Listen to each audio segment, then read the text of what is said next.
So when you realize that you have to put boundaries in for your own survival and for your own sanity, and even for the good of your household, your children, your family, your home, even, that boundaries are not ultimatums and they're not threats.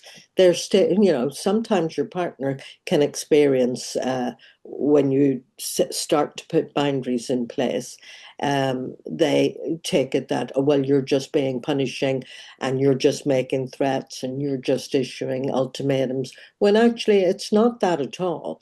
They're statements of self-respect. And if you've got to, respect starts with you, self-respect. And you almost have to teach yourself and others how to be respected. Um, uh, Boundaries say this is where I end and you begin.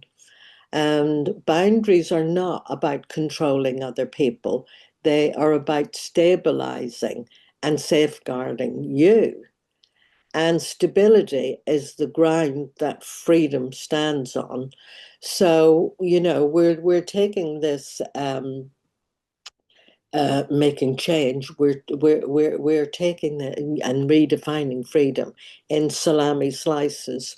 So, in the next video, we'll look at developing peace, getting yourself to a state of peace, even if you remain in the relationship. But the only way to achieve that, remaining in the relationship, is to put some boundaries in, because peace is a skill that you develop. So I'll see you in the next video. Bye for now. Bye.